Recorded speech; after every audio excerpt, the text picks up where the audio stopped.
आज हम एक ऐसे महापुरुष की बात करेंगे जिनकी वाणी और शिक्षाएं हमारे जीवन को एक नई दिशा देने में सक्षम हैं। भगवान कृष्ण। कृष्ण की वाणी केवल एक शिक्षक की नहीं, बल्कि एक मित्र, एक गुरु और एक मार्गदर्शक की है। उनकी बातें न केवल आध्यात्मिक ज्ञान से भरी हैं, बल्कि हर व्यक्ति के जीवन को एक नए दृष्टिकोण से देखने में मदद करती हैं। कृष्ण की शिक्षाओं का सबसे पहला और महत्वपूर्ण पाठ है स्वयं को समझना।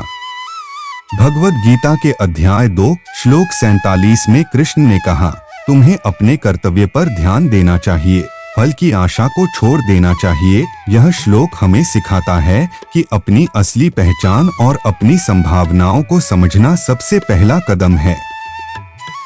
स्वयं को समझने के लिए हमें आत्मविश्लेषण और आत्मजागरूकता की आवश्यकता है। कृष्ण ने अर्जुन को यह सिखाया कि जब हम अपनी शक्तियों को पहचानते हैं और समझते हैं, तभी हम बड़े उद्देश्यों को प्राप्त कर सकते हैं। अपनी ताकत और कमजोरियों को जानना हमें अपने जीवन को एक नई दिशा में देखने में मदद करता है। कृष्ण ने महाभारत के युद्ध के समय अर्जुन को बताया, कर्म करते जाओ, फल की चिंता मत करो। भगवद गीता के अध्याय 3 श्लोक 19 में यह पाठ हमें बताता है कि अपने कर्तव्य को निभाना हमारा धर्म है। जब हम अपने कर्तव्य को समझकर बिना किसी जुड़ाव के निभाते हैं, तब हम अपने आप को और बेहतर बना सकते हैं। कृष्ण का यह पाठ हमें यह भी सिखाता है कि हमें अपने प्रयासों पर ध्यान केंद्रित करना चाहिए, न कि परिणामों पर।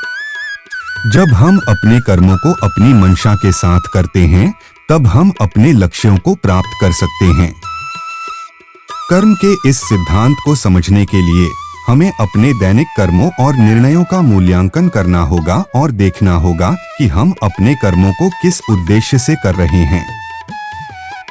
कृष्ण के जीवन में कई चुनौतियां आईं, लेकिन उन्होंने कभी भी अपने लक्ष्य को नहीं छोड़ा। महाभारत के युद्ध के समय कृष्ण ने अर्जुन को सिखाया कि हर चुनौती एक अवसर है अपने आप को बेहतर बनाने का। जो लोग संघर्ष को नहीं समझते, वे जीवन की असली कीमत को नहीं समझते।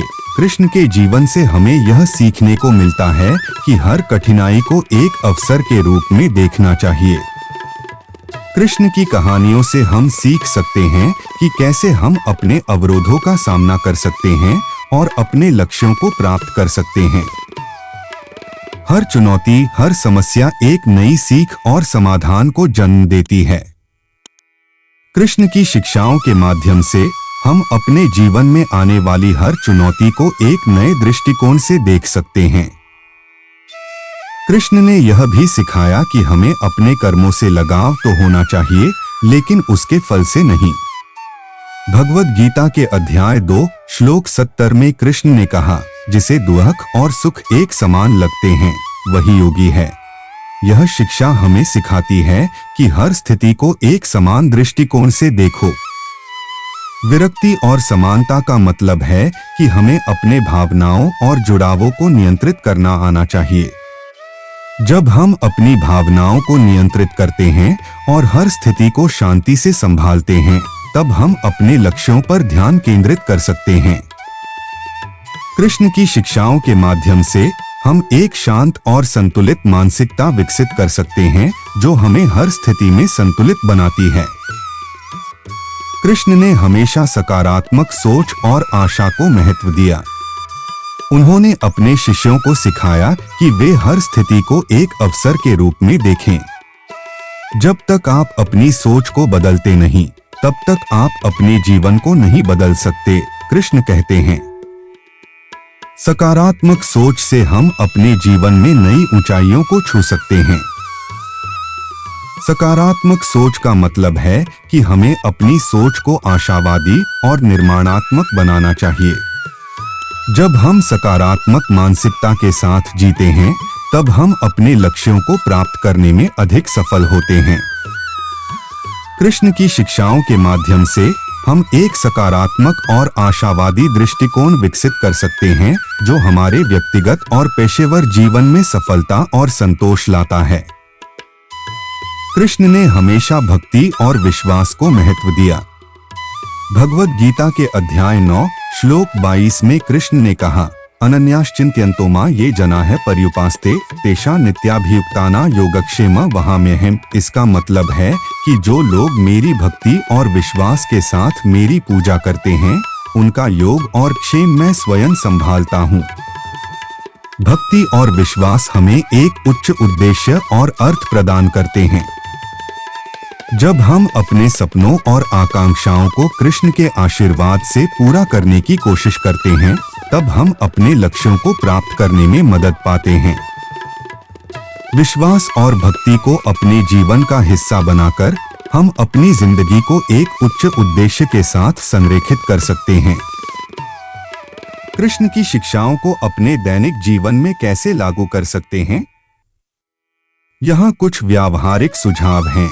दैनिक आत्मविश्लेषण। रोजाना अपने कर्मों और विचारों का आत्मविश्लेषण करें।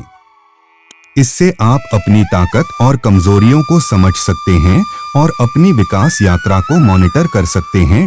लक्ष्य निर्धारण। अपने लक्ष्यों को स्पष्ट रूप से निर्धारित करें और उन्हें प्राप्त करने के लिए एक योजना बनाएं। कृष्ण की शिक्षाओं के माध्यम से अपने लक्ष्यों को यथार्थवादी और प्राप्त करने योग्य बनाएं। कृष्ण की शिक्षाओं को अपने दैनिक जीवन में कैसे लागू कर सकते हैं? यहाँ कुछ व्यावहारिक सुझाव हैं। दैनिक आत्मविश्लेषण। रोजाना अपने कर्मों और विचारों का आत्मविश्लेषण करें। इससे आप अपनी ताकत और कमजोरियों को समझ सकते हैं और अपनी विकास यात्रा को मॉनिटर कर सकते हैं। लक्ष्य निर्धारण। अपने लक्ष्यों को स्पष्ट रूप से निर्धारित करें और उन्हें प्राप्त करने के लिए एक योजना बनाएं। कृष्ण की शिक्षाओं के माध्यम से अपने लक्ष्यों को यथार्थवादी और प्राप्त करने योग्य बनाएं। कृष्ण की शिक्षाएं न केवल आध्यात्मिक विकास को बढ़ावा देती हैं, बल्कि व्यक्तिगत विकास में भी महत्वपूर्ण भूमिका निभाती हैं। उनका मार्गदर्शन हमेशा व्यावहारिक और लागू करने योग्य होता है। कृष्ण की शिक्षाओं को अपने जीवन में उतारकर हम अपने व्यक्तिगत और पेशेवर जीवन को बेहतर बना सकते हैं। उनकी कहानियां और शिक्षाएं हमारे लिए एक प्रेरणा का स्रोत हैं, जो हमें अपने लक्ष्यों को प्राप्त करने में मदद करती हैं। आज हमने कृष्ण की शिक्षाओं को विस्तार से समझा और देखा कि कैसे हम अपने जीवन में इन्हें लागू कर सकते हैं। कृष्ण का संदेश हमेशा यही होता है, स्वयं को समझो, अपने कर्तव्य को निभाओ और हर स्थिति को एक अवसर के रूप में देखो। जब आप इन शिक्षाओं को अपने जीवन में उतारेंगे, तो आप देखेंगे कि जीवन कितना बेहतर हो सकता है। कृष्ण की शिक्षाएं हमें एक संतुलित और संतोषजनक जीवन जीने के लिए प्रेरित करती हैं। उनकी शिक्षाओं को अपने जीवन में लागू करके हम अपनी जिंदगी को एक नई दिशा दे सकते हैं और अपने लक्ष्यों को प्राप्त करने में मदद कर सकते हैं। कृष्ण की शिक्षाएं हमारे जीवन को एक उच्च उद्देश्य और अर्थ प्रदान करती हैं, जो हमें व्यक्तिगत और आध्यात्मिक विकास की ओर ले जाती हैं। धन्यवाद और आशा है कि कृष्ण की शिक्षाएं हमेशा आपको प्रेरित करती रहेंगी और आप अपनी जीवन को उनके सिद्धांतों के माध्यम से बेहतर बना सकेंगे।